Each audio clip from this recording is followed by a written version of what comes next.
Het belangrijkste nieuws van Curaçao in het Nederlands. Extra Journaal, vers van de pers. Welkom bij Extra Journaal. Fijn dat u weer kijkt. We hebben het belangrijkste nieuws voor u op een rij gezet. En we beginnen met nieuws dat net binnen is. De directeur van de Centrale Bank van Curaçao en Sint Maarten, Richard Doornbos, treedt per 1 september van dit jaar af. De Raad van Commissarissen heeft bekendgemaakt dat hij per 1 september aftreedt om een nieuwe functie te aanvaarden buiten de organisatie en buiten Curaçao en Sint Maarten. De procedure voor een passende invulling van de functie is per direct gestart. En zoals u weet wordt er ook nog gewerkt aan de invulling van de functie van financieel-economisch directeur. Over beide benoemingen wordt meer gecommuniceerd zodra er meer over bekend is. En de Raad van Commissarissen die laat weten dat ze de inzet van Doornbos waarderen en ook de betekenisvolle veranderingen die hij heeft gebracht. Tot zijn uitdiensttreding zal hij gewoon aan de slag blijven als directeur van de Centrale Bank van Curaçao en Sint Maarten. Opnieuw een forse verhoging van de benzineprijzen kan worden verwacht. De oorlog in het Midden-Oosten tussen Amerika en Iran blijft wereldwijd stijgingen veroorzaken in de prijzen van olieproducten, ook op Curaçao. En de Extra meldt vandaag dat er wordt gedacht aan een verhoging van de benzineprijs met meer dan 35 cent per liter. Diesel zal nog meer stijgen. Nou, we moeten dat nog afwachten of het daadwerkelijk wordt doorgevoerd, omdat de regering eerder heeft aangegeven dat ze op 30 april maatregelen gaan presenteren om de gevolgen van de prijsstijgingen te verzachten. Maar hoe dan ook, de prijs moet verhoogd worden om het in te kopen. Of Curaçao er dan voor kiest om dat te verzachten door zelf een subsidie erop te leggen, dat moeten we afwachten. Maar we zien wel dat die prijsstijgingen grote gevolgen hebben wereldwijd en ook op Curaçao. Het is namelijk als het eenmaal begint, de verhoging van de benzineprijzen en olieprijzen, dan heeft dat zoveel gevolgen voor de rest van het dagelijks leven, onder meer voor water en elektriciteit, dat er goed moet worden nagedacht hoe je dit kan proberen te verzachten. Daarover dus 30 april meer. Koningsdag voor basisschoolleerlingen. Vandaag wordt voor de 14e keer Koningsdag gevierd in het Koninkrijk. En dat gebeurt onder meer met een hele dag vol spel en activiteiten. Dat wordt nu dus voor de 14e keer gevierd ter ere van koning Willem-Alexander. En op Curaçao doen bijna 11.000 kinderen van het funderend onderwijs daaraan mee. Deze grote oranje sportdag, waarbij ook een goed ontbijt wordt gegeven, omdat dat de kinderen de energie geeft die het nodig heeft om te leren, te sporten en te spelen. Dat is de achterliggende gedachte. Samen ontbijten, samen sporten en het thema dit jaar is iedereen plezier. Vanochtend vond bij Stichting Klein College aan de Bramendiweg een bijeenkomst plaats met onder meer de gouverneur Maurits de Kort, waar er toespraken en werd de opening van de Koningsspelen daadwerkelijk geopend. En de kinderen die hebben er heel veel pret in om natuurlijk in plaats van in de bankjes te zitten te sporten. En dat is hartstikke mooi. Het is een mooi initiatief. KAP werkt aan de uitbreiding van de luchthaventerminal. Dat was al eerder aangekondigd. Zo tekende op 22 januari van dit jaar de CEO van Curaçao Airport Partners, Ricardo Hernandez, en Wilhelminus Ignacio, Managing Director van Curaçao Airport Holding. Een belangrijke stap voor een gezamenlijk project. En deze week op 22 april is er opnieuw een mijlpaal bereikt. Toen vond de officiële start plaats van het uitbreidingsproject van het terminalgebouw. Een moment waarop visie begint om te zetten in realiteit. Dit is een strategische investering in de toekomst van Curaçao International Airport. Het is bedoeld om de huidige capaciteitsbeperkingen aan te pakken en de algehele passagierservaring te verbeteren. Dat weet u dan. Als u nu naar de luchthaven gaat, dan kunnen er werkzaamheden plaatsvinden. Maar uiteindelijk is de bedoeling dat het daarmee een mooiere, betere, efficiëntere luchthaventerminal wordt. Onderzoek naar tarieven in de zorg, dat heeft de minister van Gezondheid, Tyrone Boekhout, aangekondigd. De Curaçaose Zorgautoriteit zal starten met een onderzoek naar de tarieven in de zorg. En dat houdt verband met een rapport van vakbond CBV. Daarin werd al aangekondigd dat er een onafhankelijk onderzoek komt. Onder meer naar de arbeidsomstandigheden van het verplegend personeel, maar dus ook een groter onderzoek naar alle zorginstellingen. En de minister heeft de Regulatory Authority of Curaçao is aangewezen als de Curaçaose Zorgautoriteit voor het uitvoeren van het tariefonderzoek. Dus er komt een grootschalige doorlichting van onze medische sector. En de minister gaf aan dat de zorg in Curaçao met uitdagingen kampt. En hij wil een goed overzicht hebben voordat hij maatregelen gaat nemen. Man voor rechter wegens afpersing, een opmerkelijke zaak. Er stond gisteren een 27-jarige man voor de rechter. Niet voor de eerste keer, het is een recidivist. Hij wordt nu verdacht van het onder bedreiging van iemand 10.000 gulden proberen af te maken. Dat ging bij een lid van de familie Frutaal. Hij deed dat door de man te bedreigen. Hij zou zijn auto beschieten en ook de man beschieten. En voor een lange periode, meer dan 11 dagen, stuurde hij elke dag berichten om die 10.000 gulden daadwerkelijk te krijgen. De verdachte zelf is in de periode daarna beschoten. Dus hij zit nog onder behandeling, want er zit nog een kogel in zijn lichaam. De rechter heeft aangegeven dat de zaak nu niet kan worden behandeld. Maar als je de inhoud van de zaak bekeek, ging het op een hele gewelddadige, agressieve afpersing voor geld. En dat wordt later in de maand juli inhoudelijk behandeld. Maar eerst moet de man zelf ook nog voor zijn schotwond worden behandeld. Vrachtwagen veroorzaakt problemen. Dat gebeurde gisteren op de Zuidpoppel. Heeft een vrachtwagen verschillende kabels losgetrokken en ook een lichtmast naar beneden gehaald. De politie kwam natuurlijk kijken en er is een vrachtwagen aangetroffen met een houten elektriciteitspaal op de laadbak en verschillende elektriciteitskabels die naar beneden hingen.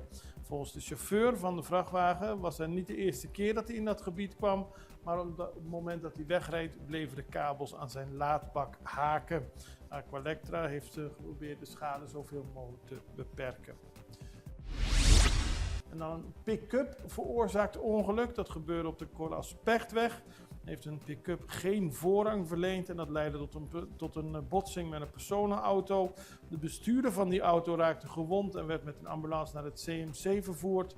De politie heeft de pick-up, die het ongeval dus veroorzaakte, in beslag genomen omdat de papieren niet in orde waren. De politie treedt streng op en zeker bij dergelijke ongelukken nemen ze meteen maatregelen. Het is maar dat u het weet. Wij gaan even naar een break, we zijn zo bij u terug.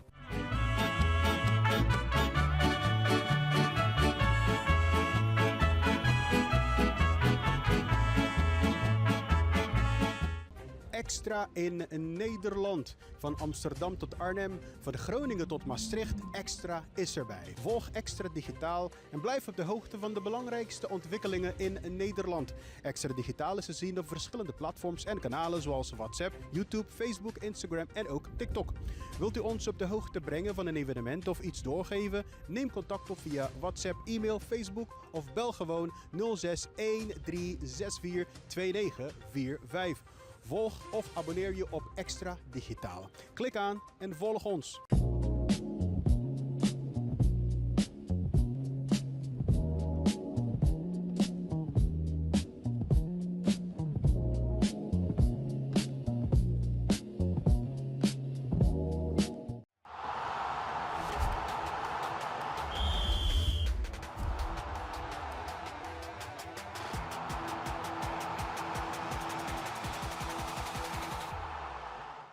En we gaan verder met de VVD in Nederland, want die werkt opnieuw aan een wetsvoorstel. Het wetsvoorstel Bosman, de Tweede Kamerfractie van de VVV, plaatst het initiatief wetsvoorstel om het voor Caribische eilanden en landen makkelijker te maken om het Koninkrijk te verlaten nieuw leven in.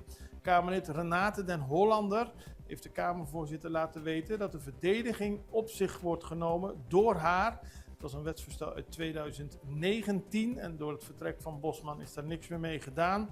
Maar het idee is dus het statuut zodanig te wijzigen dat Curaçao en Sint Maarten, net als Aruba, nu al zelfstandig kunnen kiezen voor onafhankelijkheid en de grondwet aan te passen, zodra Bonaire, Sint-Eustatius en Saba ook op eigen wens uit het Nederlandse staatsbestel moeten kunnen treden. Het verlaagt daarmee de drempel om uit het Koninkrijk te stappen. En de VVD heeft al eerder laten weten dat ze nog steeds een heel goed idee vinden.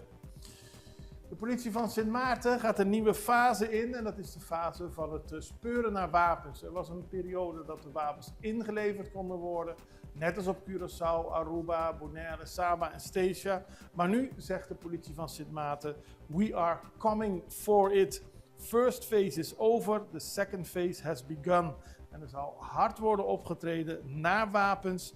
Als je illegale vuurwapens in huis heeft, dan zullen we ze vinden. Er zullen controles worden gehouden, er zullen huizen worden bezocht, er zullen meer patrouilles worden gehouden, er zal tijdens carnaval worden gecontroleerd. Zero tolerance for violence. De politie maakt er veel werk van om te zorgen dat meer wapens van de straat komen.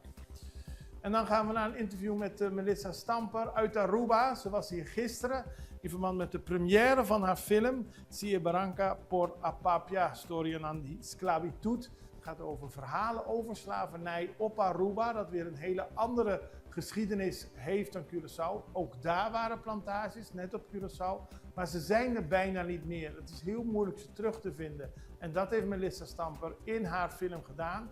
Het speelde op Aruba verschillende weken in de movies. En gisteren was de première hier bij de movies Curaçao.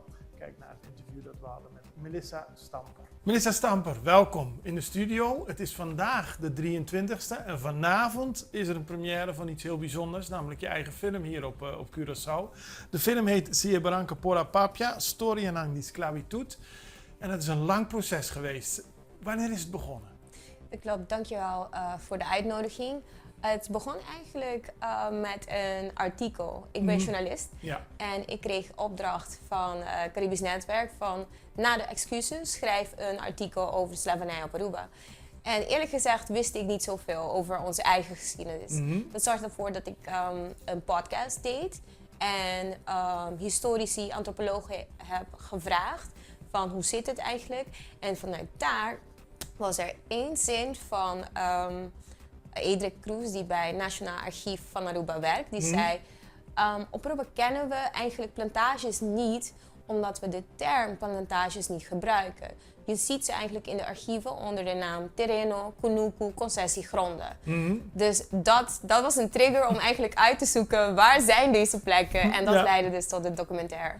Want het is anders dan hier op Curaçao, waar nog meer zeg maar, aandacht voor de plantages is dan op Aruba. Dat vind ik het meest boeiende als je kijkt naar de eilanden. Dat het is allemaal heel anders hoe de slavernij is ervaren. Want hier in Curaçao zie je landhuizen, dus het is nog steeds tastbaar. Ja. Op Aruba is alles eigenlijk verder bebouwd. Ja. Dus die locaties kan je eigenlijk niet zo snel zien dat er iets was. We hebben alleen maar Fort Saltman, die nog steeds tastbaar is. Maar de rest, allemaal gewoon bebouwd. Dus ik moest echt een digitale mapping gaan doen hierover. En daar is een hele speelfilm een film uitgekomen. Die heeft gedraaid op Aruba. Was er veel belangstelling voor? Ja, het was verrassend om te zien dat mensen echt interesse hadden. Want als je dan vergelijkt met Curaçao, Aruba is niet heel erg mee bezig met dit gedeelte van onze geschiedenis. Ja. Omdat, ik noem het collectief geheugenverlies.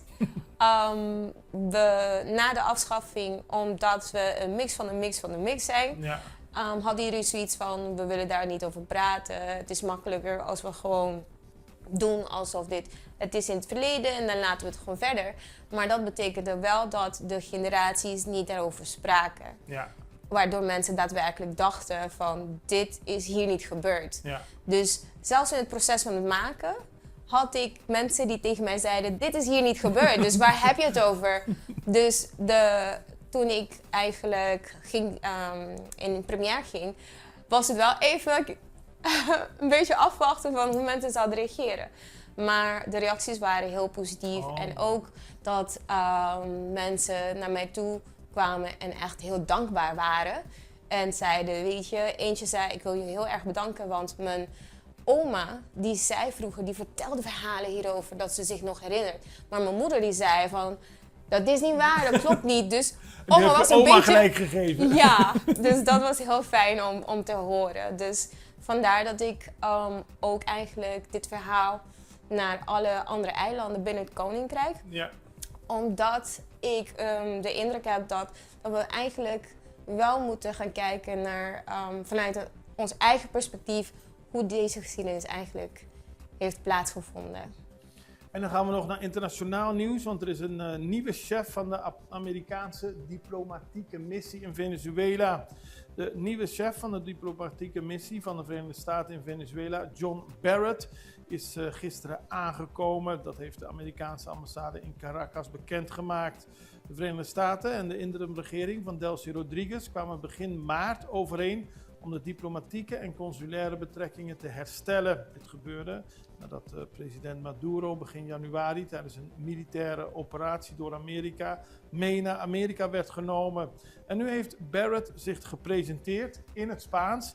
Hij zegt, ik ben op Venezolaanse bodem om het 3-fasenplan van Donald Trump en minister Marco Rubio verder uit te voeren en de resultaten te leveren voor de mensen van onze landen. Het is een eer om de Verenigde Staten te vertegenwoordigen op dit historische moment in onze betrekkingen met Venezuela. En dat betekent dat Laura Dogu is vertrokken. Zij was de zaakgelastigde en nu gaat de nieuwe man Barrett aan de slag.